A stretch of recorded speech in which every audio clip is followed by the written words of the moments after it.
Well, on the show, we've shown you how Amazon and other tech companies really get those parcels to you sooner, faster, and in a more efficient way. And now, while all of that global coverage has been interesting, we're here in the heart of Hyderabad with a very special guest and a special announcement on Tech Today. Sarah Rhoads, what a pleasure to have you with us on the show. Thank you so much for having us today. We're delighted that you're here with us, and there's so much we want to touch upon in this interview.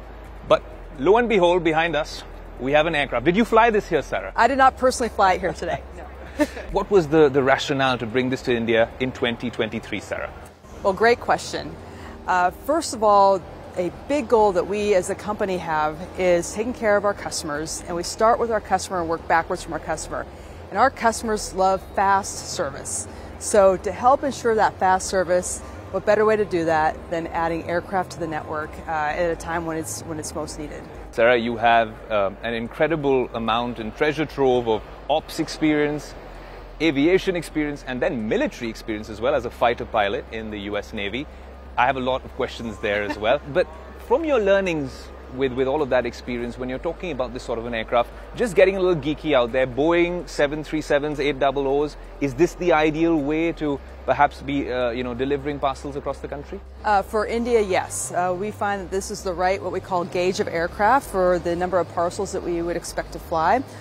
In general, these aircraft can handle about 20,000 packages per flight. Right. So the 737-800 are very reliable aircraft, and we're looking forward to using them within India. Sarah, but what's interesting is that we have all sorts of fulfillment centers. We visited same-day delivery centers in the US as well. This seems to be a little bit of a game changer, and I feel like now you don't have to rely on other courier companies because this is literally Amazon putting their planes in the air. How do you guys determine what kind of parcels would go in this particular aircraft as opposed to a traditional form of delivery? Is it some particular items? Because I know when we were in the US looking at some of your drone deliveries, there were particular parcels based on the size of the drone. What's the entire rationale with the Prime Air aircraft? Typically, it'll be the more unique items that our customers order, because for the more common items, we usually have those items placed near our customers, and so they can typically be delivered to our customers via ground transportation. But because we don't have every single item in every fulfillment center that we have, in order to get an item to a Prime customer within 2 days, we would typically need to put it onto an aircraft. So really that's the intent of these aircraft, is to help move some of that unique inventory and still get it to our customers within 2 days. Interesting. You started the Prime Air fleet literally from scratch a few years ago, and you have several aircraft, millions of dollars invested in the US. I'd imagine it's not a one-size-fits-all approach when you're coming to a market like India. When you're expanding this Prime Air program, how do you tailor-make that strategy for different geographies? Yes, well, that's a great question. But actually, a similar approach that we've taken across all of our geographies is that crawl, walk, run approach that I mentioned. Like, we'll start small. Actually, even in the US, we did start small. We kind of experimented a little bit, figured some things out, saw how it worked, and then we went from there. And so similar approach in India is we'll start with 2 aircraft, we'll work some things out and see how it goes from there. So we want to make sure that we're making the right investments at the right time. Starting with 2 in India is the right pace. Sarah, you've had a fascinating journey, like I said, as a trained military pilot who served missions all across the world, and then that transition to Amazon. What was that journey like? And I want to understand from you what the learnings from that previous life of yours have really been like, and how have they helped with your Amazon stint? Well, when I joined Amazon, I didn't join thinking we would be building out a global air haul network. I'm glad it worked out that way because I'm able to use some of those translatable skills that I brought with me from the military and apply them to what we're doing now. However, I think in general, moving from the military to Amazon, it's really having that leadership experience, operations experience. So no matter if we're working with aircraft or not, using those skills that many are taught in the military and applying them to our Amazon operations, that's really probably what I brought to the table most early on. And then later, as we built out our air haul network, having that aviation experience, being able to speak the aviation language, knowing all sorts of aviation safety aspects, that all came into play as well.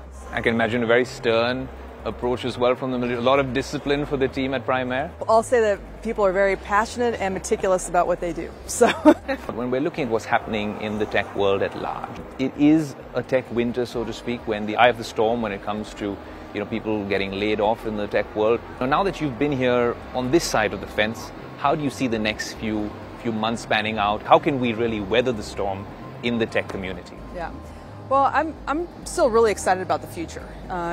Companies are always kind of reassessing what programs should be invested, maybe some areas that need to be adjusted, and so there's still all sorts of potential and opportunity out there globally, and I'm really excited about that. And I think today's launch here in India is just an indicator. We heard from the India team earlier, and they said that we're not going to shy away from expansion plans and investment.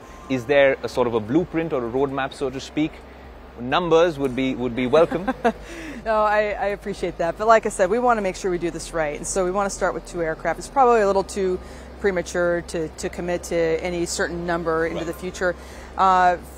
Frankly, we have grown globally very fast in a short period of time, but we've done it in the right way though, and we want to make sure that we maintain that approach. Okay, we're going to geek out in the last question, and you're just going to tell us a little bit more about the aircraft, because there's a lot of aviation geeks that watch the show as well. Oh, right. What's this Boeing C-737 all about? Has it been customized in any particular way from your experience? Well, this is a converted Boeing 737-800. Right. So this is a former passenger aircraft that's been converted to cargo. It, like I mentioned, will carry about 20,000 packages, or has about 185 cubic meters of capacity for the aviation geeks out there, so to speak. It has a really great history of reliability, which is another great reason we went with the 737-800. You can see the winglets on the aircraft as well. That adds about 4% fuel efficiency. Right. So that's a good thing from a fuel efficiency perspective. So yeah, those are some basics, and there'll be 2 of these in the network.